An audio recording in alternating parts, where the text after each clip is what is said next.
Good evening. And thank you for being with us tonight.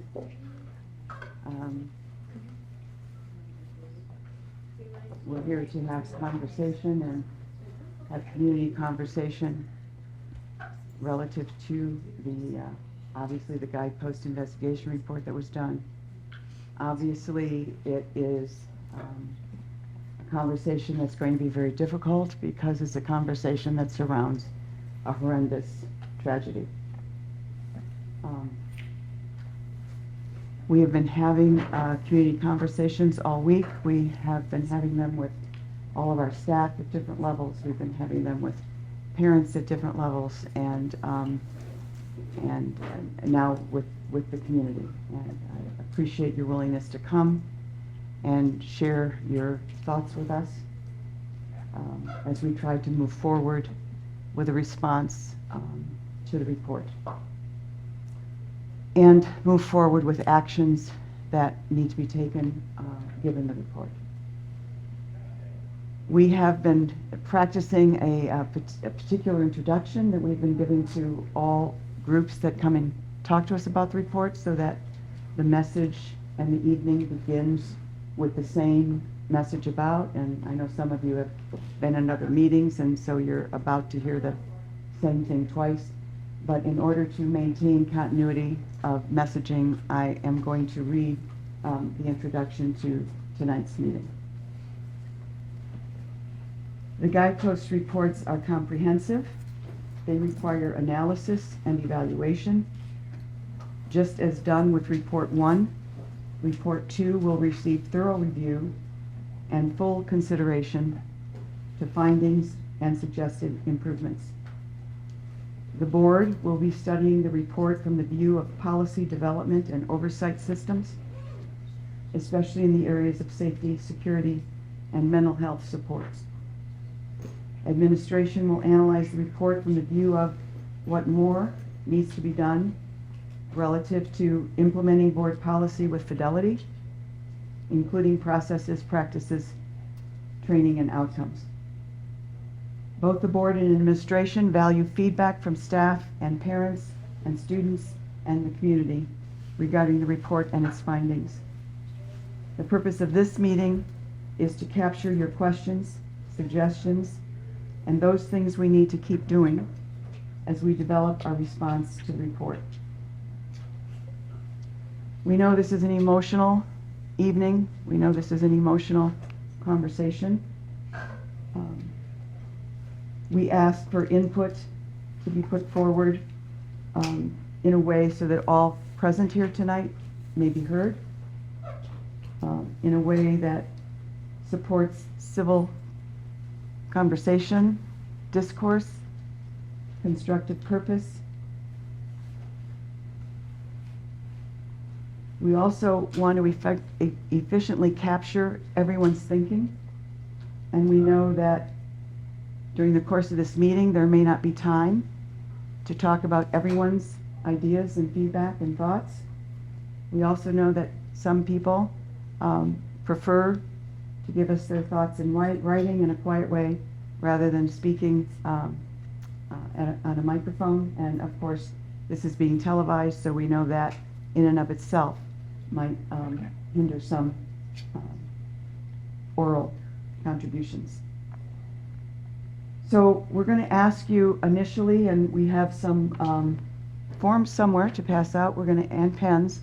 We're going to ask you initially, and this is going to take a very short time, to jot down your thoughts for us around, given the report, what questions do you have that you want answered tonight or in the future? What suggestions do you have for us and the board as we go forward looking at the report? And there's one other area that might strike you as odd. It's called keep doing. But in our experience, when you are looking at an event or a report or a body of information that's going to cause you to put changes in place, it's going to cause you to change what you're doing, you sometimes forget to keep those valuable things that are doing good, that people value. So there's a section called keep doing.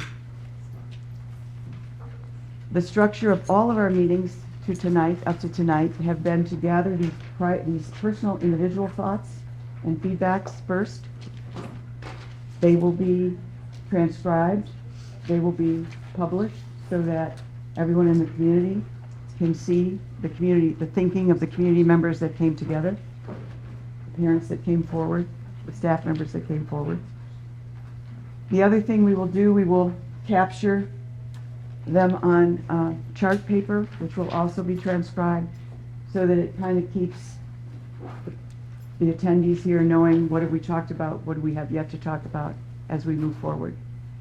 It gives some structure, and although it may seem out of the ordinary, it really has helped us be efficient and cover a broader range of topics. So I ask that we just spend 4 to 5 minutes getting your personal individual thoughts down on that sheet of paper, which we'll be collecting before you leave tonight.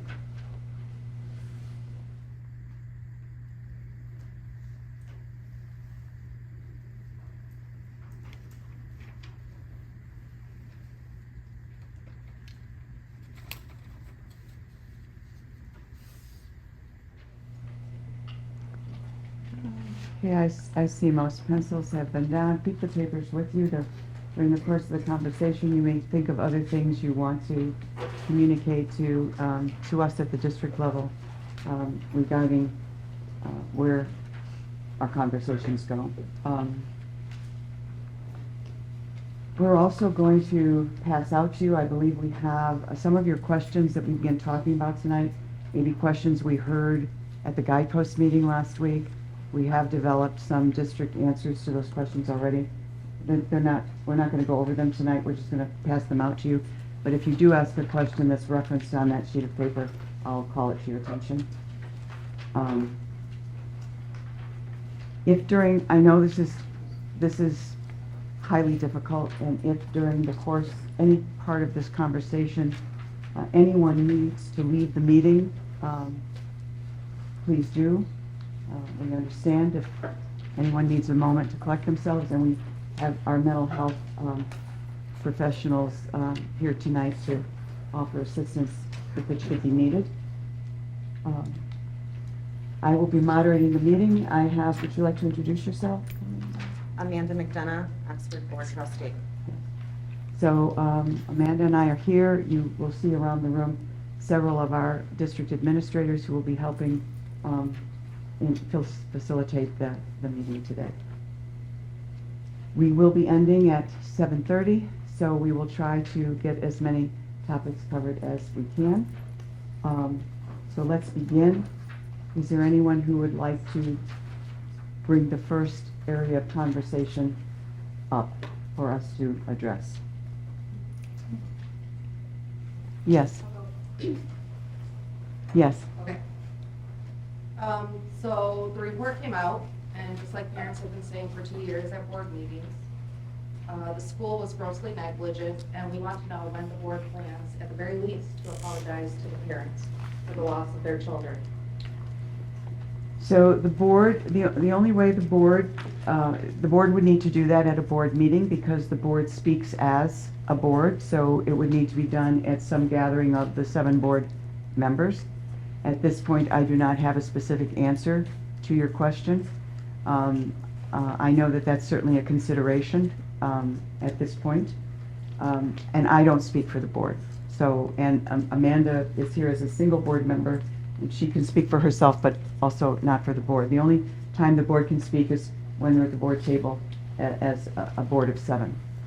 I do know that the board has asked that after we gather all of the feedback from the community, after we have a chance, and I'm on my 3rd or 4th reading of the report, so board members and administrators are going through it pretty thoroughly, that we try to get a district response to the report in terms of what things are we going to do, what things are we going to address, what's our reaction to the report, that we try to get it ready for December 12th public board meeting. So that's kind of our timeline of trying to get there relative to the overall response to the report.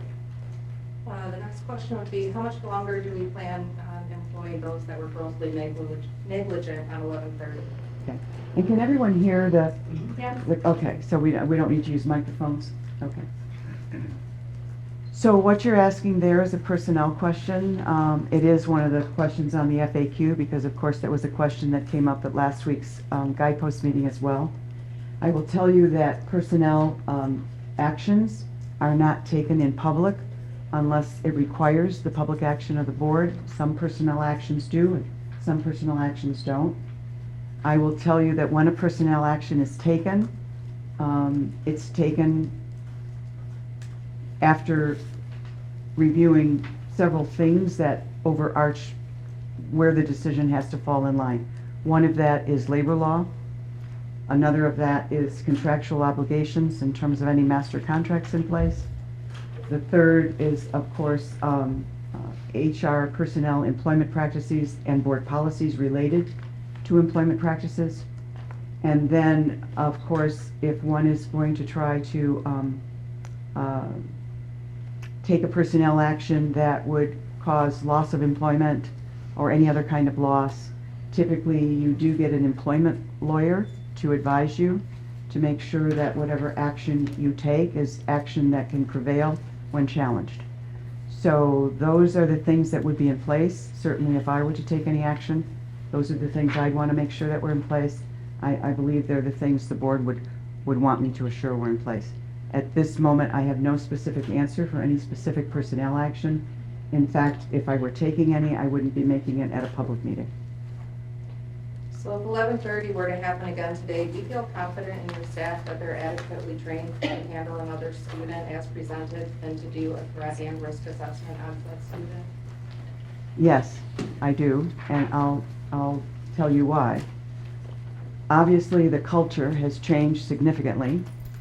The tragedy itself caused the entire culture to go on high alert, as it should have. The board began looking at, and when I came, charged me with looking at, making sure all the policies were up to date, all the administrative guidelines, and any forms accompanying those were up to date, and they are. We also have a policy in place, especially in threat assessment and suicide assessment, where staff, yes, has been trained. As of today, 94% of the assessment threat teams in all of our buildings have been thoroughly trained on the threat assessment model, process, procedures, and forms. We have 6% more to train because they're new to the district this year. So those teams will be 100% trained within another week or so. All staff have awareness level training that was put in place this year. In fact, before you can, as you are employed with us, there are 4 new video trainings you have to take with assessments following them. The assessments have to be passed if you're going to continue employment with us, and that's for all employees. And the 4 we added were suicide assessment, threat assessment, bullying, and mandated reporting. There were other training films required of staff before, and those are still being, and of course Alice is a requirement. So that's in place for all staff this fall. In addition, besides those trainings, we have developed a form that has to be used, taking our teams through the two processes for both threat and suicide. The first process is an in-depth screening. So before you can even decide not to do a threat assessment, you have to complete a screening, and the people who have to complete that is the school administrator, a mental health professional, and an SRO.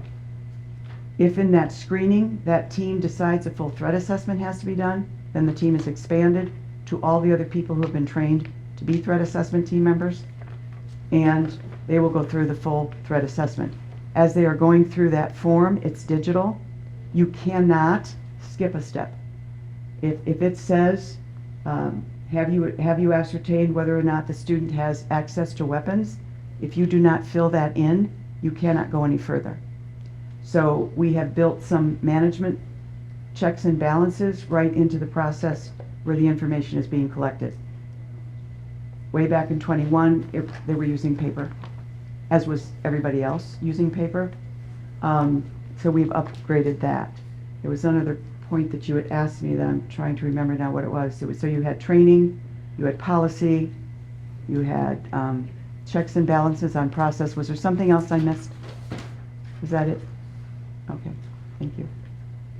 The last question that I have is, do you think the reason that the staff at the high school is not talking is because they are afraid of the backlash from their colleagues, getting bullied, intimidated, threatened? Because it's happening in there. I'm not sure if you're aware, but they're afraid to speak out because of the staff. I'm sorry, our current staff is currently not willing to speak out? Or are you talking? We have current staff who are afraid to speak out?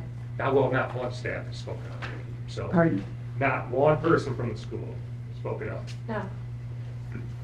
Currently? About this report? Well, a lot of them Or- are still, or to still Guidepost? working for the school. A lot of people that are key to the, key witnesses work for the school still. They didn't speak out, and they probably still won't. Okay, now, so that's what you were asking? It's Because they feel about who, intimidated. it's about who interviewed and who didn't? Interviewed and didn't, but yet still to this day, they will get bullied from admin over just anything, if anything about the 30th were to come up. Even if they were to go to you, they're afraid of retaliation against their families. If they were to come to me? They're afraid to speak out to anybody about what's happening within the building. So, I have had people speak out to me. I don't know if they're the same people. We have been doing surveys of staff for those who don't want to speak up but want to report something anonymously. We use surveys. We have, the principal has staff groups. Maybe that wouldn't be the arena these people you're talking about would prefer. If that is happening, no, I truly don't know of it. It's not been reported to me. If that is happening, it's certainly something we do want to stop having happen, and I'm going to put it on the chart. I'm going to keep it in my head as we decide how we're going to go forward. I'm going to try to test it out to see where it's happening and how far it's spread. And then we will find avenues that people will feel safe in using to let us know how they feel and what they believe is happening. Our goal will be to find safe avenues for people to tell us what they really think is happening, because the only way you can make something better is to get a good feel and picture of where it's at. Now, I think your question was a little different, right? You were talking about people who did or didn't interview with Guidepost around the incident. Okay, so let me go there, and I'll just tell you. It is connected, though. Pardon? It's connected to what It's she said. connected. Yes. So, do you want me to go there now? Okay. Sure. Okay. So what I've gathered so far, and remember, I mean, we're still gathering, but what I've gathered so far are two things. Every person, so there were several levels of getting information, and Guidepost is certainly one of them, right? What I've gathered so far and been told, and it's been verified by agencies, is that every person asked questions and interviewed by the police around the event, around the tragedy, cooperated and gave interviews and statements to the police, to the sheriff's department. I was told that every person the prosecutor asked to comment and give interviews on, gave interviews to the prosecutor. I was told by Guideposts, and it was validated by the prosecutor's office, that all of those interviews were given to Guideposts. So that's one level of giving information. And to my knowledge, that is everybody the police or prosecutor thought touched the tragedy, either before or during or right after. That's what I've taken from what I've been told. The other- Can I interrupt for a second? Sure. to Address those Sure. points? So, one of your points was, everybody asked by the police and the prosecutor questions, they answered and cooperated. Okay, however, neither the police nor the prosecutor was looking in terms of the school or the school personnel. They were focused strictly on the criminal aspect of the investigation. So, you know, all of the questions that should have been asked then were not, because that's not what their focus was. Right. You mentioned, what was the second point, the guidepost?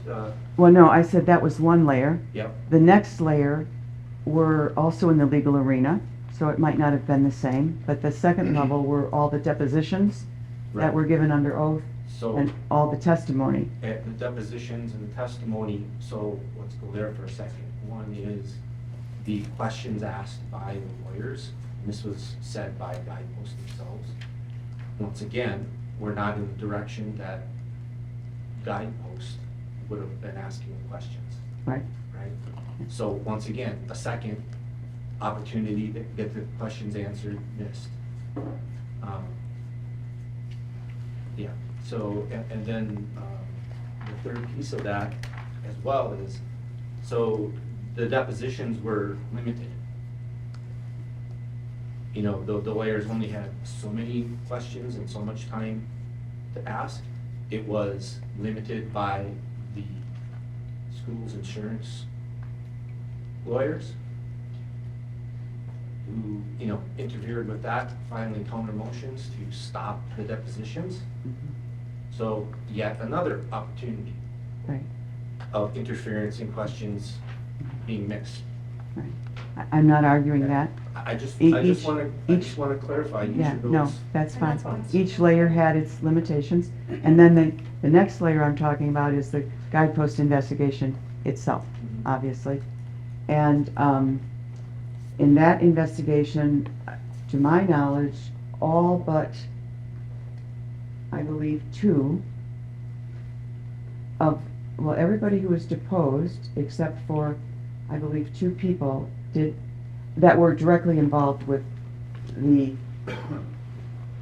the shooter, Because did grant an interview. I have So been I, highlighting yeah, this report, and I just keep coming across refused, yeah, refused, refused, refused. It's like over and over. I don't even know if anybody actually cooperated. That's how it seems. It's the majority refused. And some of them even say because the school is involved in, you know, Litigation. litigations. Mhm. So I get where you're going with this, but I don't think that it's gonna answer, you know, the question. I think Guidepost even said that of the 60-some people who refused, I think they had 100 and something they invited, and 60 or how Only many? 35% participated. 35% participated. So Which is strange I- because if any, oh, I'm sorry, No, no, go you ahead. go. I think it's very strange because if I was a teacher, in high school, oh my God, interview me. I would, of course, anything I can do to help them, anything. I am sorry this happened. I'm apologizing. And the school, Heather and Mary, they can apologize. They can actually like be people and apologize. Throne, Weaver, Wolf, Hopkins, they could all apologize. It doesn't require a board, and it doesn't require a crafted letter saying I'm sorry. That doesn't work here. And I get like the board is one thing, but we're talking life. Children died, they were murdered, and some might have been able to be saved a little bit sooner. But there were so many failures that happened on that day. It's unbelievable. Like if you tell anybody outside of this community what happened, they're like, get out of here. No, listen, this is this and this. I mean, I have a whole list of things, just I was rattling off the top of my head last night. It's unbelievable. what happened here. And then the lack of empathy, the lack of compassion, the humanity has gone lost here. Heather and Mary need to resign. It's not a personnel, it's not an HR issue. Just resign. Because it would help. It would help. It would help. It would help. They're never going to heal. They're just going to, live with it. But it could be a step toward healing. Wolf doesn't need to work here anymore because it's hurting people. Hopkins, what? He's with at-risk students. He failed so much. He needs to just go, just so that we can heal. But this ego, that I'm gonna stay in my job and I'm gonna stay on the board and I'm gonna sit here and come to every board meeting, it's inhumane. I hear you. I absolutely respect that you have those opinions. I want justice. Those, I want justice. I want their children back. Like I keep thinking and it's crazy, but every single day, I Every- want their kids back. absolutely, everybody Because does. it could have been prevented. It could have been prevented. I don't care if it was being done on paper. Will you fire Wolf tomorrow morning? Thank you for your input. I just, Can I ask, and this is kind of for Aaron too, I think what's people are struggling with too, it's really poor optics when if Guidepost was going, if the school board and the administration was going to allow people to refuse to be interviewed, why even spend $3 million? $3 But million. this is something the board, and you're the only one here, Aaron, is you asked for this investigation for the community who are the stakeholders, and then allowed 65% of the people to refuse to be interviewed for, whatever reasons. Like, we didn't think they needed to be interviewed because they were interviewed by the police or whatever. Well, we're not thinking that, but my question is, why do it? And then all of this happened because of lack of oversight by the board. So it looks like a weak board, and it looks like it's continued. I'd like to think that the training that you mentioned is requirement and is a condition of employment. So this investigation that was initiated by the board, so the board could get the information and the administration could figure out how to improve, they should want to know. I mean, to sit there and have your employees say, I refuse to answer that, that's offensive. I would think that you guys have had conversations with those employees, so why can't Guidepost question them so that we can all hear what those questions were or have questions answered? Or when we talk to Guidepost and say, we want to know this, this, and this, and Guidepost can say, hey, that's a good idea, I'll go ask. But it's poor optics to say, we're doing what the community wants and initiating this investigation, but we're not going to make people do it. So agree with you. I wasn't here, neither was Amanda when that You do decision it was now. made. I can't speak to it because it was a condition set way back then. I do know that if they were going to require people to interview in order to keep their jobs and not be fired, it would have been a condition of employment and it would have had to have been bargained by every bargaining unit. Can it be done now? Because Well, Guidepost is still willing to amend the report. It could be done The now. only people that can change it It are could be you done at any people. given time. What's that? And it could be done at every given time. You go to bargain with your unit and you say, here's a new condition of employment. We have this happening, and in order for you to stay employed here, you need to do this or you need to leave. Now, a district has to really think about doing that. They Why? really do have to think about it. Why? But if Because, it's for murder, doesn't that change the whole entire game? Well, Excuse I me? don't know why. If it's for murder, doesn't that change the whole game? you still would have to bargain it. It doesn't matter what the reason is. What's If the you're downfall of changing, bargaining? What's the downfall well, of I'm just saying they bargaining? would have had to have done that. So can And you? said, the district has to consider why, and I said, why? I cannot make a decision, nor can Amanda make a decision as one board member, to go back to Guidepost and tell them to do more interviewing. Who can? The board as a whole. Okay, why is the board as a whole not here if they're The board listening as a to what the whole- community wants? The board as a whole And the community is in is going to be charge of the board. The Well- community is in charge of the board. The board works for the community, Yeah, hi.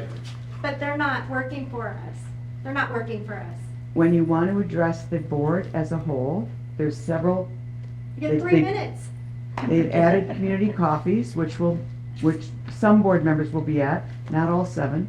When all 7 board members are in a place, they have to have a formal board meeting. It's got to be called to order, it's got to have an agenda, it's got to be posted, etc. 2 people Let's who get it are on part of the right now. problem are on the board, so they can vote it down. Well, can I just continue? So now that we've got the investigation, we have questions. And our questions are, we want to ask the original board members, why? So did they get to decide that they're not going to be interviewed even, I mean, You can ask the board members why. It's not up to me or any other single board member to give you their answer. I mean, they are the ones who have to give you their answers. We can only speak for ourselves. Obviously, I was not on the board in 2022 when the original decision was made. And I also cannot speak to the last decision because it would be a violation of the Open Meetings Act. But I can tell you my personal opinion is that I disagree. I have a question.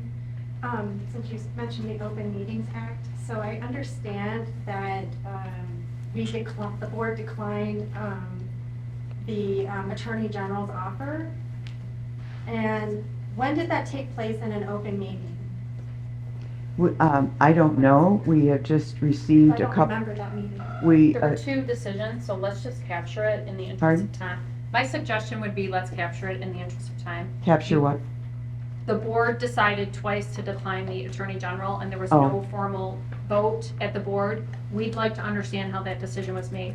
No one's gonna be able to answer it here, so we'd like it Right. on the FAQ. And Okay, in the interest of time, I know Buck wanted to Yes, say something. sorry. okay. Well, I guess, as you sit up there and fluff your feathers about what's in place now, and I'm not so sure because only 35% of the people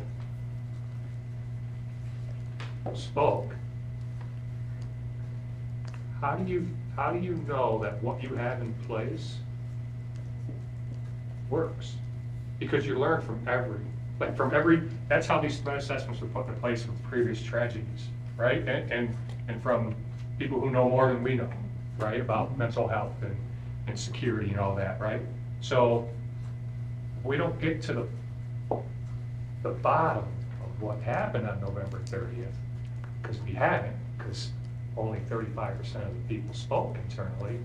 How do we know, how can you sit up there with the utmost confidence and say, we can stop the next November 30th, when we don't even have all the answers, because not everybody's speaking up? I know that we have had a best practice model, several best practice models, feed into what we've developed. Whatever else happened on November 30th is not going to feed into what we've already been found in terms of best practice models.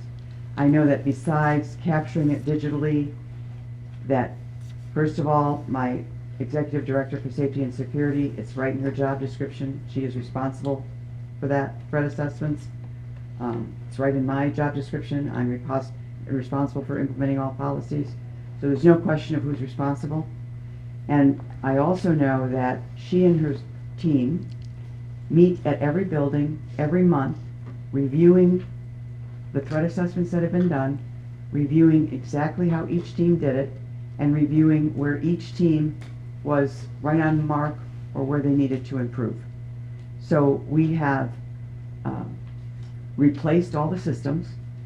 We have put systems in place that have checks and balances built in. I understand that. I And we understand all have, that. we have human beings. And what Sean Hopkins did on that day or didn't do on that day doesn't impact what we have in place. I've nothing more to learn up from that. We have put in place what experts have said are the things we have put in place. Correct. But you have another tragedy to learn from, is my point. Well, You have another tragedy to learn from, that's right at your front door. that you could, that maybe there's something more that you could learn there that could make your threat assessment better. Hmm. But people aren't speaking up. It's- You okay with that? I have to be okay with that. Right now, I have what I have. We're gonna use what we have. Nobody stood still until this report came out. We began looking at what we have and what best practice would be and how we fill the gaps all the way along. I understand that you want all people who touched that horrible moment to come up and speak their piece. I understand that.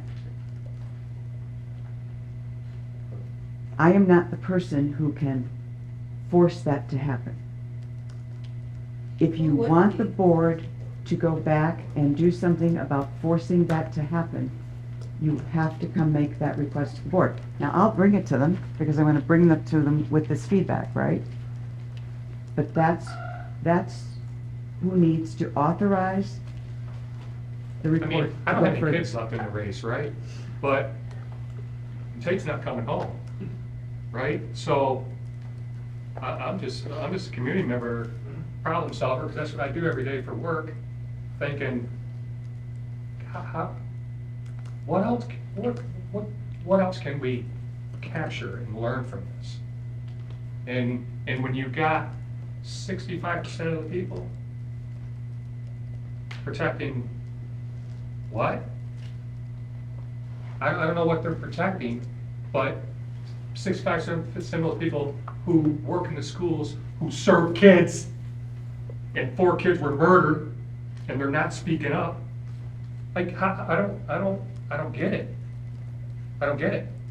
I'm not pretending to get it or endorse it or blame it or anything. All I'm saying is, the district you have right now, the people you have in place right now, you have talked many, many times about mental health, mental health, mental health. We have to get better at mental health. We have added layers and layers and layers of mental health. Not because anybody interviewed we should or shouldn't, not because anybody didn't interview that we should, we shouldn't, but because we all know that one of the possible ways you mitigate risk and work toward prevention is to catch needy youngsters very young. So that's being done. And I only use that as an example of, you find the best resources you can to give you the best practices you can, and you put them in place with as much fidelity as you can without waiting for somebody to give an interview or not. But the That's all I'm trying research to is say. based off what you learn in those interviews. You know what I'm saying? Like, that's what you, Possibly, and for sure, what do you mean possibly? so we use best practices and we didn't learn from our interviews, we learned from theirs. And other people will learn from ours. But I will also tell you that you mitigate risk, you lower your chances of evil happening, but I don't think anybody could ever guarantee that an evil would never happen again somewhere. We just experienced in this community another evil this past weekend, right? That nobody could control. So we're doing our best to mitigate risk. No comparison, that's No, insulting. that's These not- are- I'm just saying there are It's some not. things. No. Well, So, but to that point of allowing others to learn and reduce the chance of this happening, we'd like you to bring it back to the board to say, please authorize Guidepost to issue an addendum or an updated revision to the report that takes into consideration all of the feedback that they've received from these and other sessions. Also, the feedback that I'm not quite 100% sure about, it would have to be in the bargaining, because if it was a corporation in a similar situation, that wouldn't be an issue. Things like police stations or police forces, etc., also are unionized, have the same type of things, security, I believe it's called. But regardless, if it must be negotiated, then I'm asking that the board initiate that immediately with the union, especially considering the questionable actions of the MEA and the teachers union throughout all of this?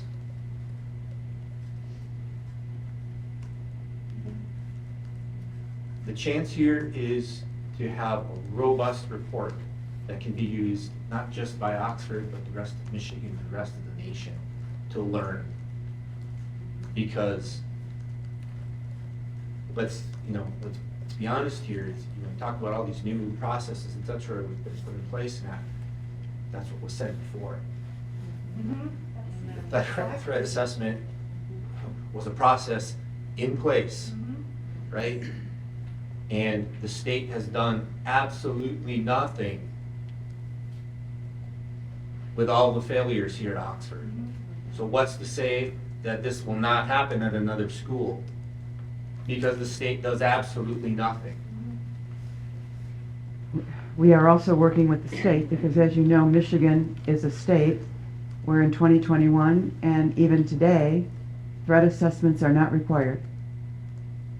Whatever your district had in place in 2021 was more than other districts had because it wasn't even a state requirement, and it's not even a state requirement today. Now they're working on some legislation to begin to make it a school requirement, and we are supporting that and trying to help them create legislation that will be valid and will be robust for Michigan schools.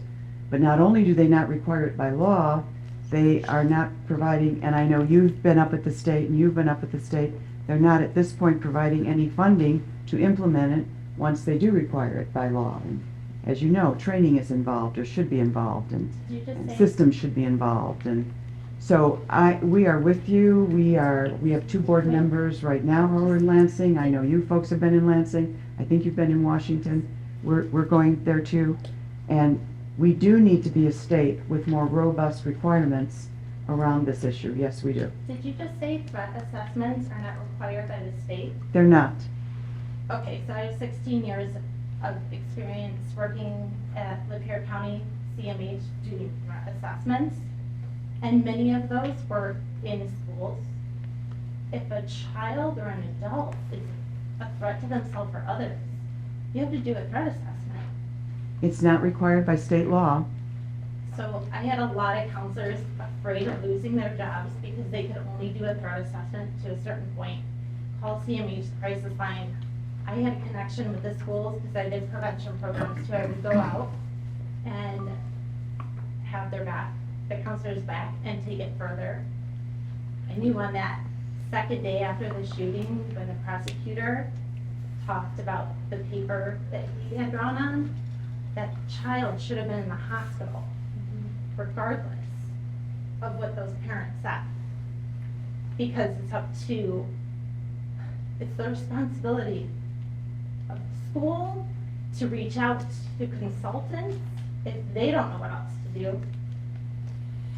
My mind is so boggled right now that I can't even think straight. I hope I'm making sense, but I've been angered since that moment I heard the prosecutor speak about that paper, because it's not in hindsight.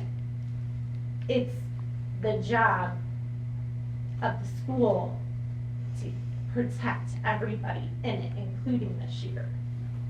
And he should have been in the hospital. The ER should have been notified that he would have been in an ambulance on his way over there,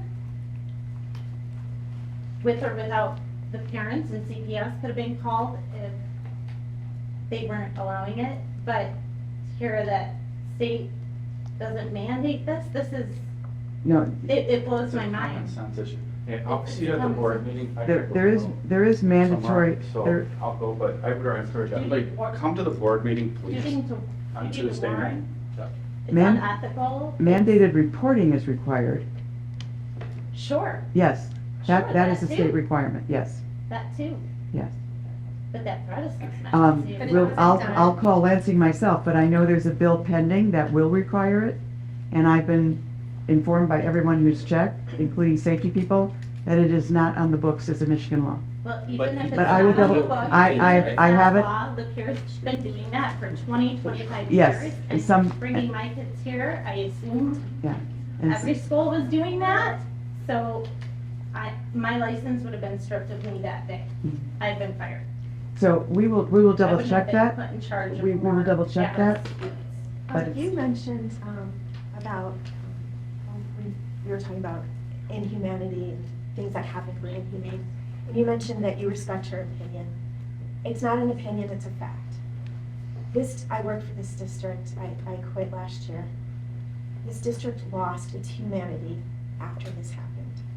There was gross negligence that day, and instead of owning it, making amends for it, doing whatever was possible to get the facts out, this district did the opposite.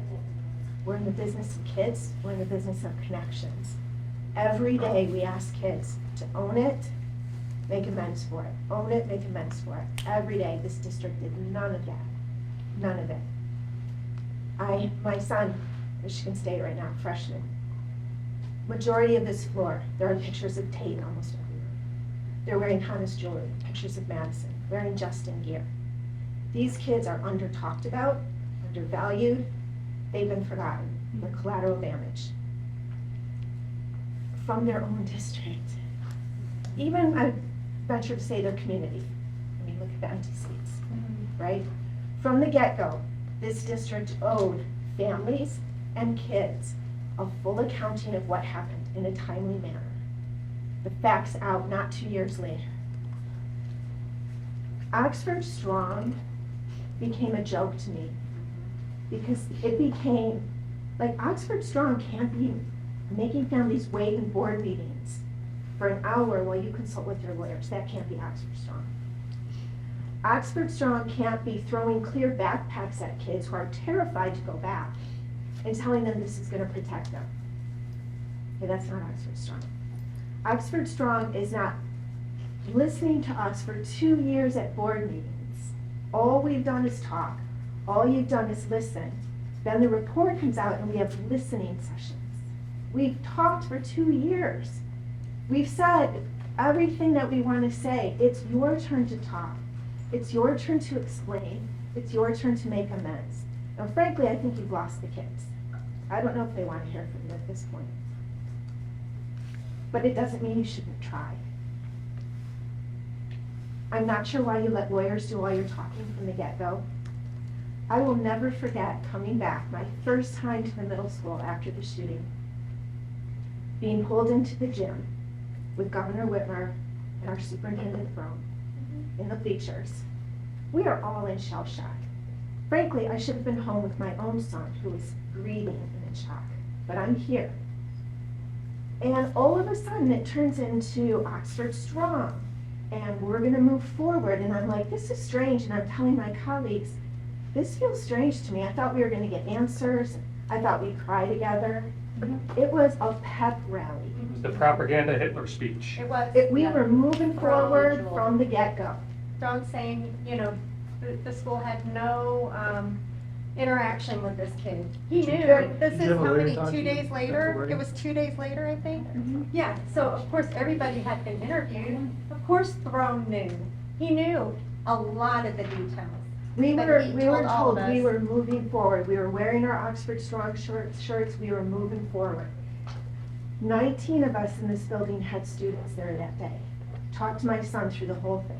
I was standing at the front doors in tears trying to leave to go get him. Couldn't leave. They wouldn't let me leave. Couldn't go get him. I'm staring down the hall at another teacher with a child over there. She's in tears texting her child.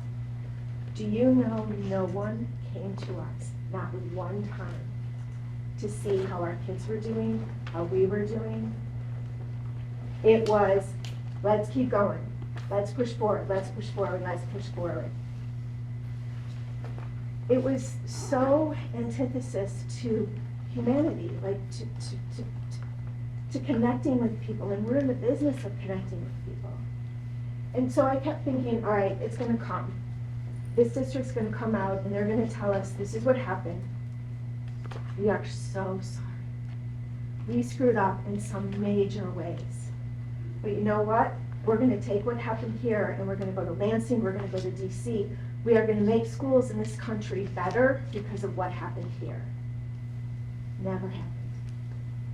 I gave it the rest of that year and another half year, and I'm like, I can't stay here. It was in good conscience, and my son didn't live here. But I gave you a year and a half, and I saw no integrity. So my questions, I guess, would be, why did you listen and take your advice from the lawyers from the get-go? Cutting all of us loose, right? You chose your side, that's the side you chose. Curious why you chose that side, because it cost a lot.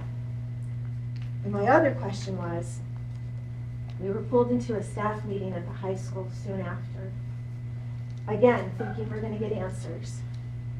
And there's 6 lawyers of the district on the stage. And we were pulled into that meeting so the lawyers could tell us that lawsuits have no chance. They explained what gross negligence is, lawsuits have no chance. We're sitting in the seats that those 4 kids sat in. Those were their seats. That was their room. That's their school. We are sitting there listening to people tell us that lawsuits can't win. I can't believe how badly you all misread the room and misread this district and misread what we care about. So I want to know, if there was no report back then and the facts weren't out then, how are the lawyers telling us lawsuits have no chance? And if you did know all the facts, why weren't you telling us? We've got it on the question will go to the board. I can't answer. I know, it never is, but I just need to get it out. Yeah. I came January 23. I don't know. I can't speak for people back then. I don't second guess what I don't know, but the question will be moved forward. And I'm very sorry you went through that. Very sorry. Well, I don't want you to feel sorry for me. I mean, Oh, I'm my loss sorry is for nothing, everyone, but I've already told other people I'm sorry. I just met you for the first time, so. I think that's the tragedy of this Pardon? listening session, is that we're talking with you guys, but the original superintendent, principals, counselors, there's nobody here. So we're talking to you, and you guys have the luxury of saying, I mean, obviously, that you can't speak to that. But we'll never get the opportunity to talk to the people who are there. I never get to hear it because they've either resigned, they've been moved, they've been shuffled. So we're coming to these listening sessions, but I think we all just feel the futility of it until at some point in time, the people who were there on November 30th stand before us. And we have a listening session with them. I don't know if it's possible, but let's take it forward. If we're capturing things on the board, and I'm gonna say a lot of what I said on Monday when I was here for the high school, for the 11th grade class. Let's capture the suggestions of what we need then on the board. Because myself and other parents all here have been asking for accountability for 2 years. And we have brought forward facts, data, information, best practices, threat assessment. I know I've been, since day one, talking about the failure of threat assessment. So let's capture the suggestions of what accountability looks like in this case. Okay. Number 1, acknowledge your failure. Just a minute, let him get. Acknowledge Let him the get more. failures and gross negligence of the district. It's clear in the report, and we've known it since day 1. Number 2, release all remaining staff involved. I can write it for you. I'll give you I my did own get it thought. the other night, and Pam's getting it really trying. Okay, I'm trying to stay calm. Go ahead, Danielle. Acknowledge the gross negligence of the district. That includes the board, the superintendent, the administration, anyone involved. Acknowledge it. Stop hiding from it. Accept it, acknowledge it, say it. Number 2, release any and all staff members involved. You know who they are. I can name them. Many of them have already cut loose from the district. But the ones who remain, who we have promoted and moved to roles with high-risk children, or still keep interacting with our children, or putting on mental health committees, or invited to discussions about Remembrance Day, completely inappropriate. They need to be removed. Number 3, the remaining board members. Most people say 2, I say 3. I say Heather, Mary, and Colleen Yes. need to be removed. And Colleen, because she has been brought back twice. She was privy, coming back the first time, learning the failures, understanding them, doing nothing, leaving, and then the board invited her back, which was convenient because she was already privy to those failures. Are those the suggestions? You have to somehow get a message to these kids, It, like I said, I don't know if they still care. You owe these kids something. This is an institutional failure, an institution that they trusted and felt safe, and you owe them something. And that's on you to figure out, because it's your disaster, not mine.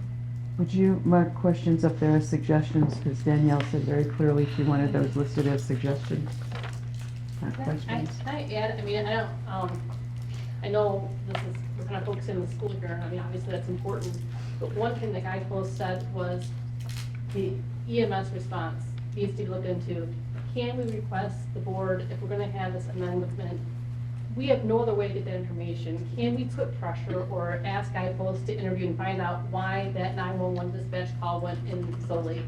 I mean, there's no way we can fix that. No one's talking about it. Not through us. You can ask the county, you can ask other Well, agencies, why but can't we request we that as part of can't. Guideposts is, the board decided what the Guidepost scope was. Why can't we ask them to go ahead and ask those questions? Many of us know, but it's not public knowledge, that 911 call, those 911 calls did not dispatch EMS until way late. I'm sure that's important to the Mears, I'm sure that's important to St. Juliana's, it's important to all of us, and we can't promote fixing or changing things there. I mean, she said Oxford strong, I mean, it is offensive, and it's too bad that those lawyers are allowed to speak, because lawyers aren't from this community. So obviously, they don't have what Oxford was made up of. And this school, what we want is a district saying, we're gonna get the state. We're gonna draw attention and try to make it, that's what our mark is gonna be after this, is make it a state mandated thing. We're going to look at not just what we did, and ask our employees, I'm sure you guys have had conversations with those employees, and in theory, they shouldn't have much more to say, but there might be something more, like, hey, did you hear the loudspeakers in the 200 call? Because maybe that little small thing that you don't think is important can actually improve something. So they probably do have something to contribute, but they don't know until they're willing to be asked. And then if we can look at the attention as to why the 911 dispatch failed. And lastly, and I brought this up at the 11th grade meeting, and people don't know this, is, and I believe, Vickie, that you said this, that the SRO is now responsible to somebody in that building, otherwise we don't need one. Because if the SRO, who's responsible, that we pay to protect our kids, is allowed to just do whatever he wants, not even log in by 1 o'clock on the monitors, just leave on a day when he knows the other SRO is not in the building, to go do something, look at an abandoned car that's been sitting there for 2 weeks. I mean, if he's allowed to make decisions like that, that's telling me that he's not looking at the priority of protecting kids, and we don't need to pay that person. So, and I believe you did say that that's Yeah, changed now, and I That's think we corrected. know that. That's corrected. There was a hand up here that we tripped right over. That's pretty quick, I think we get to that. Because at the beginning of the meeting, you said that the board was going to develop a response to the meeting. So they must get together to discuss that. When they get together to discuss that, will that be an open session? If they get together to discuss it, it will be an open session. Right now, board members are reading the report, as are you. Right now, board members are waiting for me to accumulate everything we're gathering and get that to them, so they can also have that in their mind. And then board members will have to decide if they're going to schedule a special work session, if they're going to try to at a regular meeting, how they're going to come together to talk about it. They cannot come together and talk about it if it is not in an open session. An They open may, session, and- it can be a closed session. No, They No, can't go into closed session? not to talk about the report, no. Only, Only to talk about case strategy. you talk, if there is any issue and It could be the one related to what we're talking about tonight, or it could be a totally separate issue. If for some reason the board is in the need of a written legal opinion about something, you know, if I'm gonna move forward. That's what it is about, it's basically the legal strategy. Yeah, That's that's case strategies, closed sessions. So if they, so the earliest, so they've had the, how long have they report for, a week? Well, October 30th, right? October 30th, and it's the 9th, so they've had 9 days, and we got another week before the next board meeting, so it's over 2 weeks, 3 weeks. So if the board's gonna get together to discuss it, the earliest, they've had it for 3 weeks, so the earliest they can get together to discuss it would be the 12th. Well, they've had it a week and a half. 9 days. They've had it a week and a half, not 3 weeks. Yeah. Okay. But they can't discuss it until Tuesday. But, which would then be 2 weeks, I believe. Okay, but one of the reason we are gathering all this information is one of the things the board was very clear with me, it was my charge, was to gather these groups, which is why we did it so fast. I mean, we let Guideposts go on Thursday, and then we wanted that to be first. And then starting right away Monday, Tuesday, Wednesday, Thursday of this week, we have all of these meetings, 14 of them, in order to gather information, thinking, thoughts from you. This is what the board wants to know also before they come together and have their conversations. Well, They want this on the table. Why can't we do the opposite? What is that? Why doesn't the board get together with the community and they come up with their questions? It'd be the opposite. Like, they get a whole month, almost a month to prepare for a response, and we get a week to read through this report. Yeah. You know, like, what kind of sense does that make?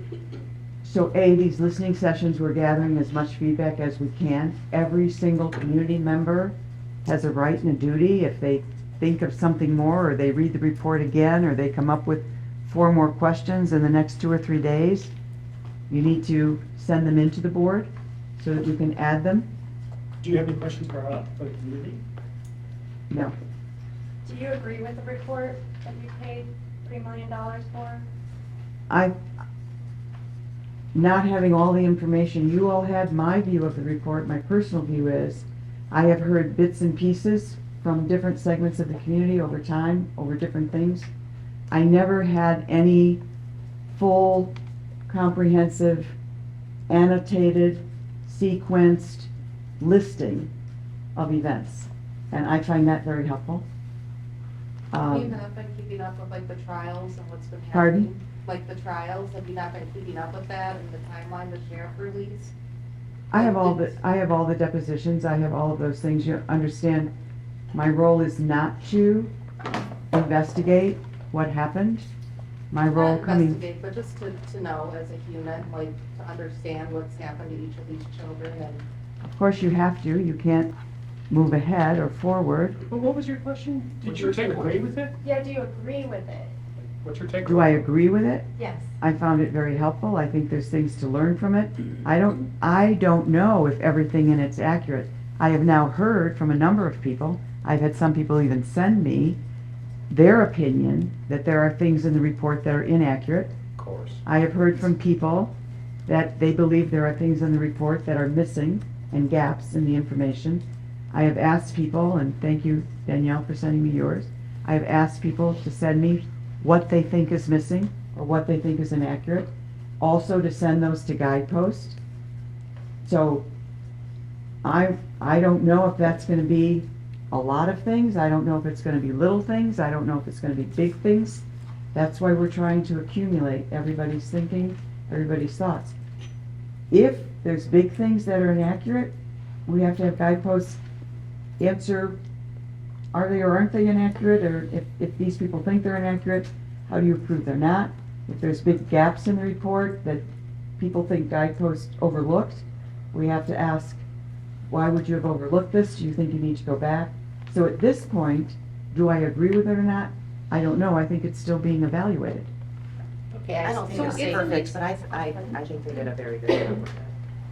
So something that was very clear to me, and I think to anybody who's been involved in this tragedy, anyone on the news, the blaring overall gist of the report was, again and again and again, could have, should have been prevented. So if you want to get into the details, and I know those details are important if we want to truly help the state and the country do threat assessments, but you can get into those details.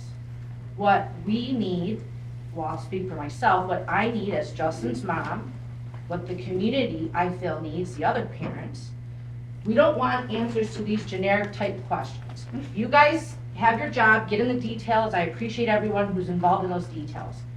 We're coming up on, we said December 12th, that we may get a formal response. If that formal response is something like this piece of paper and does not include addressing what the report showed, for example, with Justin, was alive when the security guard opened the door. Justin was alive when the first RO, I believe, got back to the school. Those facts were crystal clear. There's more facts in regards to Tate and to Hannah, that they quite possibly could be alive. So if this response doesn't include addressing those blaring facts, then I would rather not have a response. It's a further insult to dance around the main answers that this report answered for us. Could have, should have been prevented. Even once the shooting started, kids could have been saved, kids could have been spared. They need to address that the cameras weren't functioning and no one was monitoring them. We all know the writings and the papers and the meeting at the council. We've known that since the beginning. Should have stopped there, but now we have even more details. So that's what that response, if it does not include addressing those items, I would rather not even have any response. Have the response be, I'll let my lawyer handle it. Because it's furthering the pain. When this report came out, I felt so validated. I have great lawyers, they knew a lot of this. We have great prosecutors, we knew the broad scope, but now we have down to the minute and the second. So if you guys, again, we need to address the heart of the issue, our 4 dead children. Other things down the line, absolutely go through every bit of information. We can't skip over that. This is first and foremost. And at some point, you've got procedures, firing people, not, all of these things. Everyone at the end of the day has to have their own soul and karma and to go to sleep at night. So at some point, people have to do the right thing because it's the right thing to do. It's the right thing to do. And there's so many things that are so glaringly obvious that were missed and mishandled beyond gross negligence. So that's exactly what the response needs to talk about. Then next week you can talk about what exactly Guidepost missed, or yeah, then you can get into that. But we need to address the heart of the issue. Thank you. Thank you. Thank you. Piggybacking on that, as far as kids while going on in lives maybe having been saved, the new process with the SRO or the gun carrying person in the building, is it written, is it to immediately go to the threat? And the reason I ask is, when I talked to the question answer specialist Guidepost, he said, unfortunately, Rourke was not in the building, he was on vacation that day. Had he been there, I think things would have been different. He would have immediately gone to the shooter. He said, and I think if Lewitt was in the building, he would have, which I don't know if we can trust Lewitt's judgment based on the decisions he made that day, and it sounds like the weeks leading up to it. But Lewitt's response was, I told the other gun-carrying person in the building, Ms. Potts. My question is, if that was the protocol, and she knew she was the only gun-carrying person in the building, why didn't she immediately go to the shooter? Why was she walking north, south, east, west, north, south, back north, where I came from, around, and so I just want to know, is that been amended, and can we find out? So, right now, there are multiple, okay, 2 things. Early last year, we changed security companies, and we put out an RFP that specifically requested armed personnel. And we had certain requirements for armed personnel well beyond a certificate to carry, or whatever you call it, a license to carry. So right now, we have enough armed personnel in the building that if the SRO is called out of the building, which sometimes they are, to go serve in another building, we have armed personnel in the building, trained under a job description that specifically says you are there to protect safety and security. You are not a lunchroom monitor. You are an armed security person. We also have our own personnel. James is one of them, who will also be in that building. And the protocols right now is that there's always one, frequently two, in any building, even if the SRO is gone. And just to clarify, so the SRO wouldn't be leaving the building with his gun to protect our children to go look in an abandoned car. No? He would stay in the building, that would be the priority. Well, right now our SROs are called to, not to go find a car. Right now, all our SROs may be called to another building if that other building has a safety issue that requires an SRO to intervene, or if we are doing a threat assessment around a situation where we need the SRO to confirm the availability and access to weapons, and to possibly do a home check for weapons. Well- So those are the instances in which the SRO could leave one building to go serve another. Okay, and it's clear, and I would assume there'd be disciplinary action, because I think Mr. Lewert should know, and it should be said, that if it takes the shooter 1 minute to walk the hall and shoot tape, it takes him 30 seconds to greet that shooter, and it wouldn't take him 6.5 minutes to get to the door and then 9 minutes to get the shooter if he was in the building doing what we were hoping and paying for him to do. So the armed people in the building know that their first job is to go to the source of the shooter, yes. Vickie, can I ask you what these families are asking for? And Justin's mom, like, really eloquently, put that. Do you think that these families have had to fight too hard and wait too long to get a response from this district?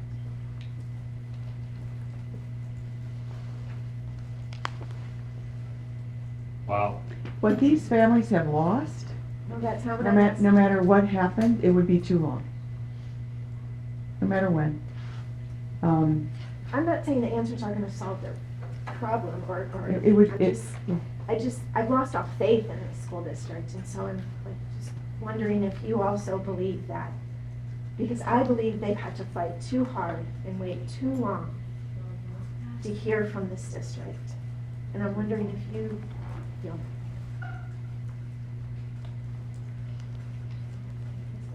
Yes or no?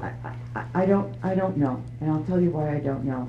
I've never been in a position to, when I first came, my instinct was to immediately come to the families, right?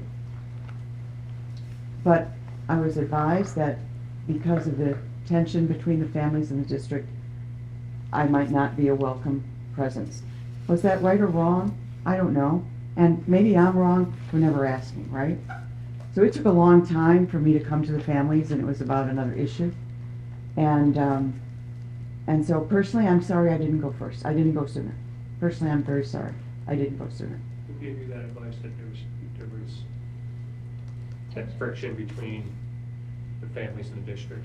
Who told you that? Some district people and some recovery people that are outside the district. And I think people were very concerned that I would not be an activator to anything. I don't think it was malintended. And 32 years as a superintendent, I am blessed that I've never had to deal with this before. Okay. Now, I think, I don't know what would have been a satisfactory response. I don't know when the response should have come. I think everybody in Oxford, as I've gotten to know everybody, was confronted with an enormous tragedy that shook everybody's world. Obviously, the world of these folks more than anybody else. I don't know that anybody had the book that says this is what you should do. I do think that for whatever reason, the federal resources to come and help Oxford did not come in time. I think Oxford waited too long for that. I'm not pointing a finger. Michigan never had a shooting before. Maybe they didn't know who to call. Maybe the federal people didn't know who to call, but I know that for several months, everybody was struggling to figure out what to do. And evidently, from what's reported to me, I wasn't here, had no expert source to get that advice. Do I think, and I don't know, I think you're the one who said it, Buck, maybe, or maybe I'm missing this. Do I think we need a federal agency in charge of these things now that they're occurring like they are? The way we also have a federal agency in charge of other natural disasters and emergencies? Yes, because the next district where this happens, they need expert advice on the ground. If I had been here, I would have needed expert advice on the ground. And it wasn't here for anybody. So, And I get that, I don't think it would be easy, and I had empathy I worked here, I love this district, my kids have been here since preschool, but I would think that telling the truth wouldn't have required expert advice. Even Or a saying I'm book. sorry. Or even, I will say that when I read the report, as horrible and horrific it was to read, the part that really broke my heart the most was the end part, talking about how the families felt, that they were treated from the district. So I am sorry for that. Just wanted to add that. yes, You know, when an airplane crashes, it isn't the school, it isn't the local authorities, it isn't lawyers who do the investigation. The NTSB sent a team in, and they had access to everything they want. Nobody worries about talking to the lawyers. Even the airplane company that maybe didn't make the plane right and caused the deaths of hundreds of people, they don't worry about the lawyers. They get to the bottom of what happened.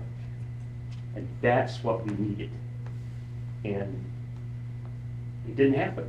And you know, now, what I'm hearing is there's not going to be any accountability for these people.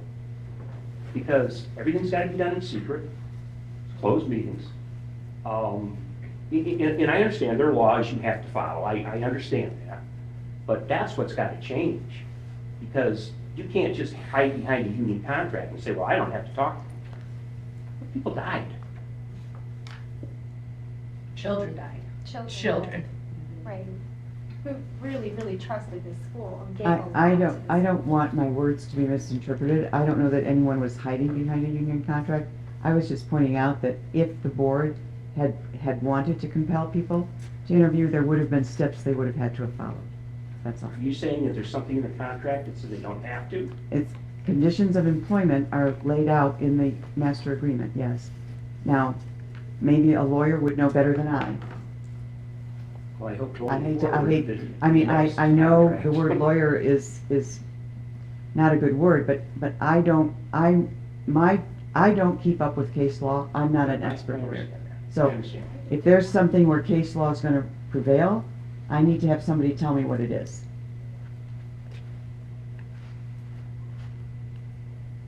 Yeah, I don't know how that can be fixed here. Just gonna take tires or Law something. changes, laws have to be changed.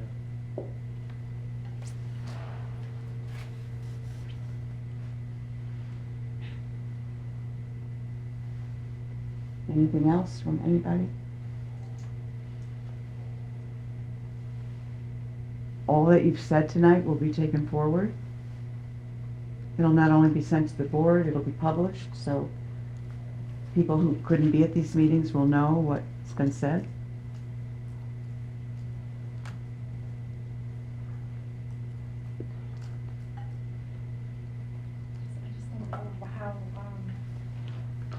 I just don't know how these people can continue to work here.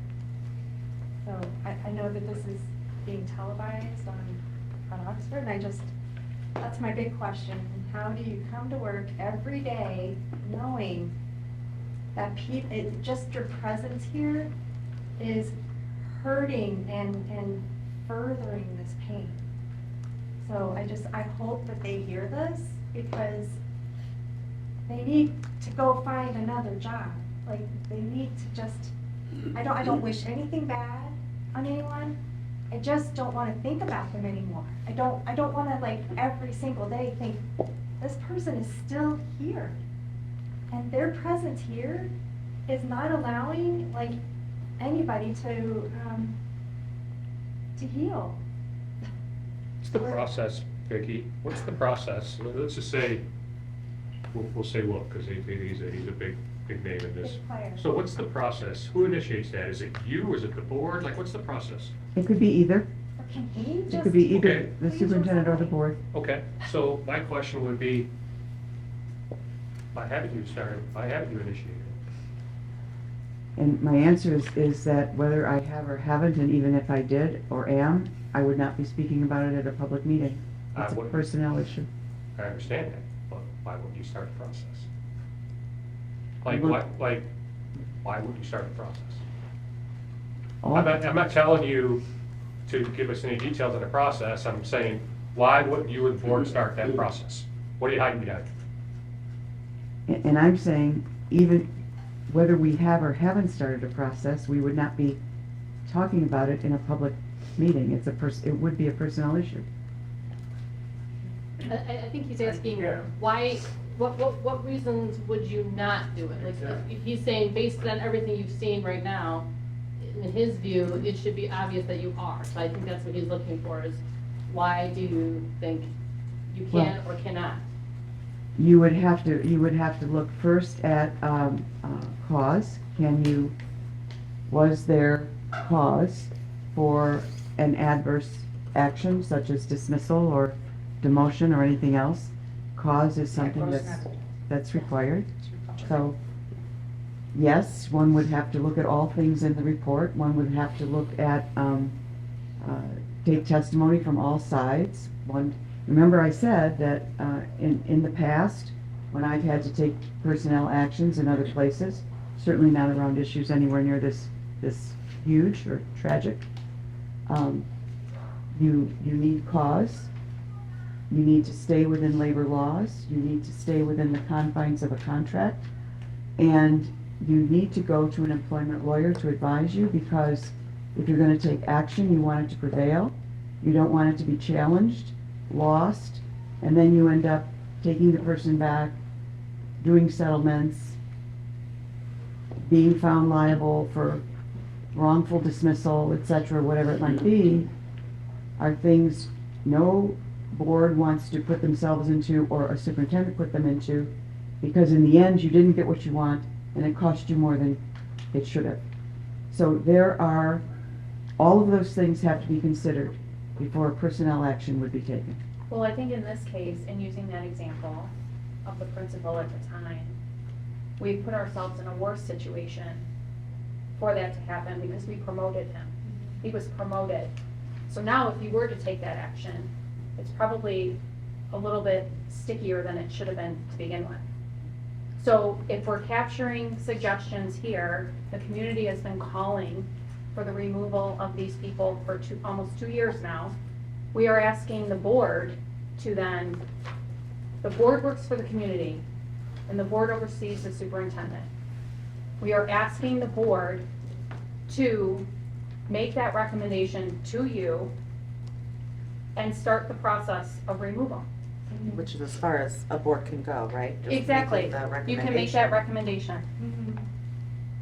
Which was also a mistake to begin with when the promotions happened and the moves were made, because I don't think the board that was in place at the time, which was another failure, they forgot it's their responsibility, and they could have stopped that promotion.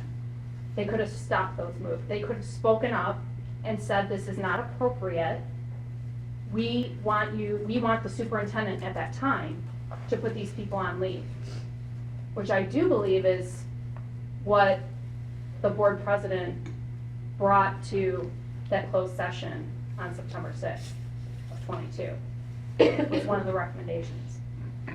That didn't happen.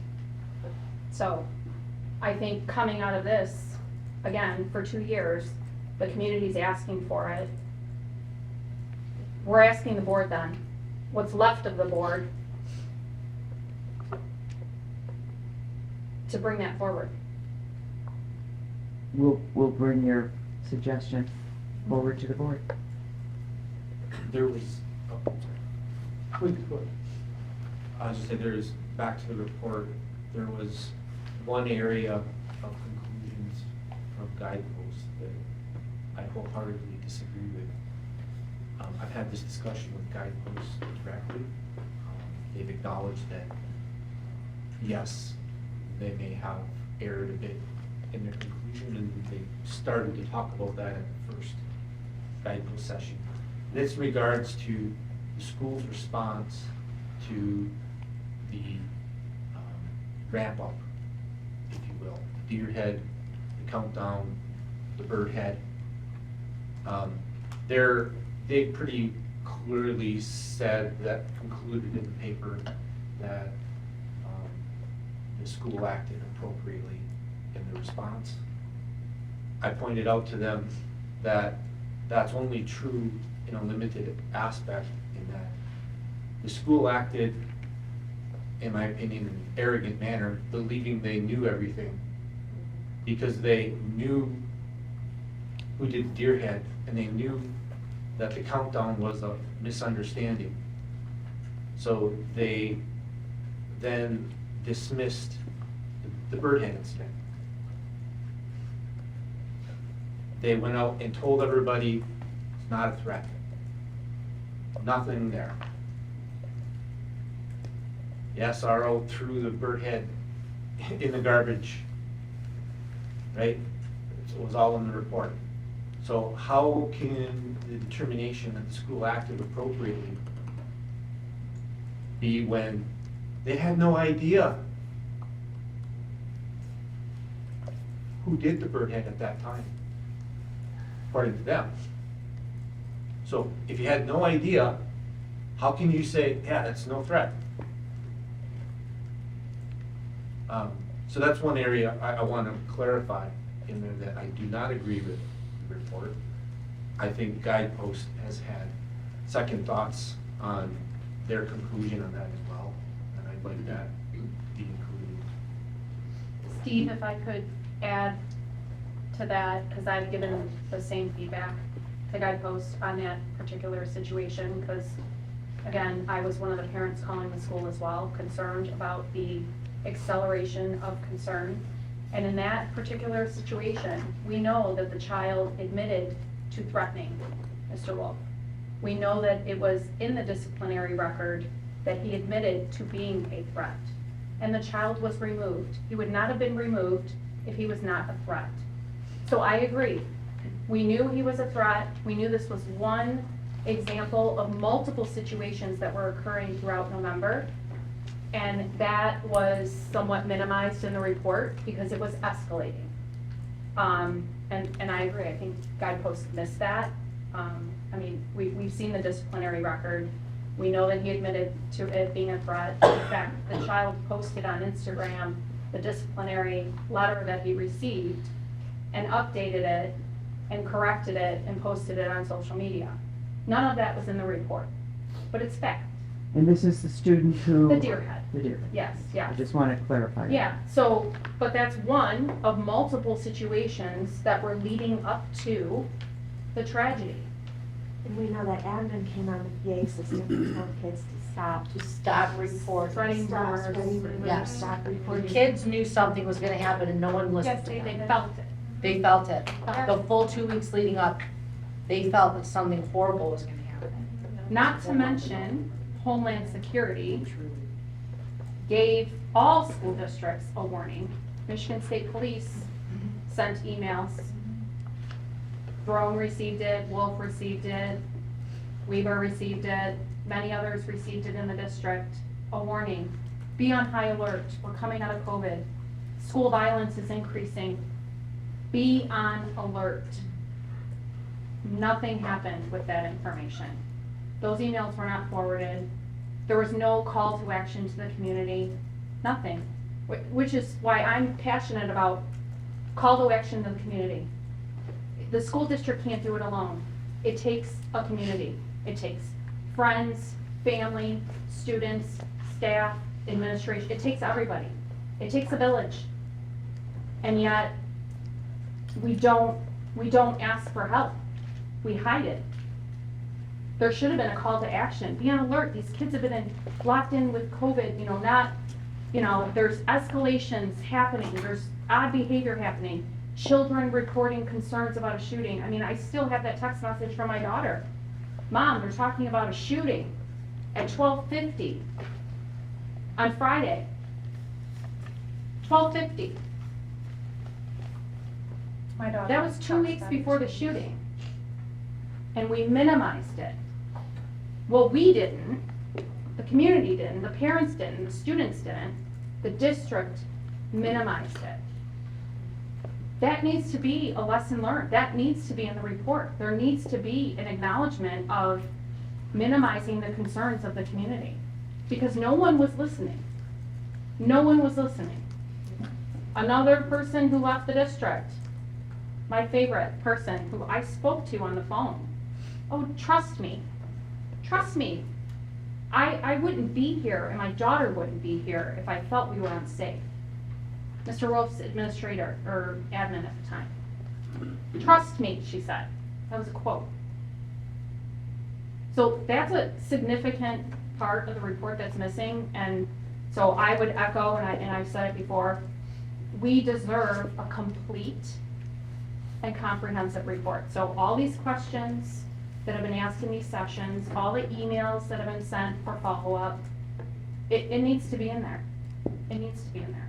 The other aspect on the rent that I had a discussion with Guidepost about is, and there's no real way to know this for certain, but it should be pointed out in the report that while Guidepost confirmed in their opinion that there was no direct connection between the student who did the deer head and the student who did the shooting, that's not to say that there wasn't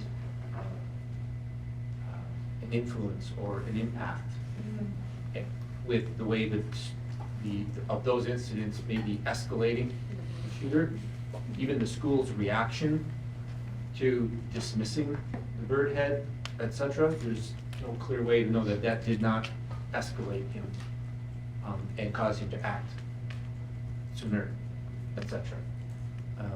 And that was also not addressed in the report. Any issues you brought up relative to the report, gaps, inconsistencies, areas missed, we will pull it from these discussions also and put it in that pool of information we're collecting that we will be working with Guidepost to try to, and the board will be giving consideration to how do we best get what's not been answered or what may be inaccurate answered and or corrected.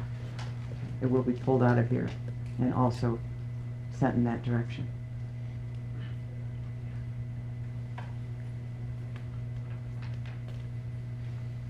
Oh, it's 7:35.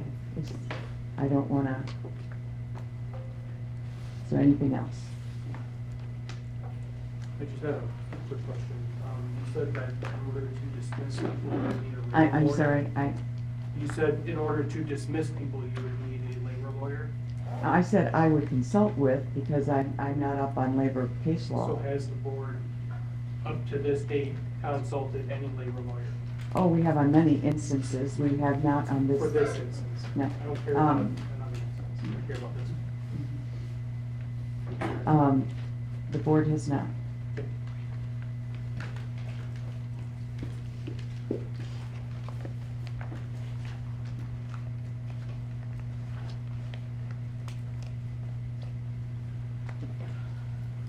I should also add to that, though, before we jump to judgment. Here, as well as in most districts, the board hires one employee and supervises one employee, and that's the superintendent. And then the board expects the superintendent to supervise all other employees. So if the board would typically wait or expect a recommendation to come from the superintendent in terms of going to an employment lawyer, usually the only time they'd go to that lawyer without a superintendent's recommendation is to fire the superintendent or to hire a labor lawyer to review whatever action it is they might want to take with the superintendent. So I want to clarify that. If that process were started or were to start, it would be with me, not with the board. So the previous superintendents did not do that, and you as of now have not done it. I, as of now, am not going to talk about my personnel actions in a public meeting.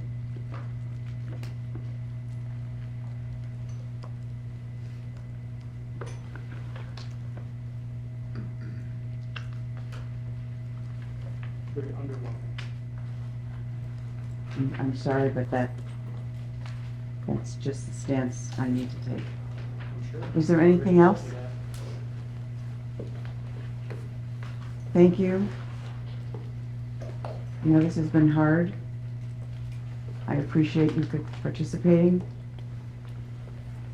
Trust me, we will take your thoughts very seriously, and we will move them forward, and we will address them.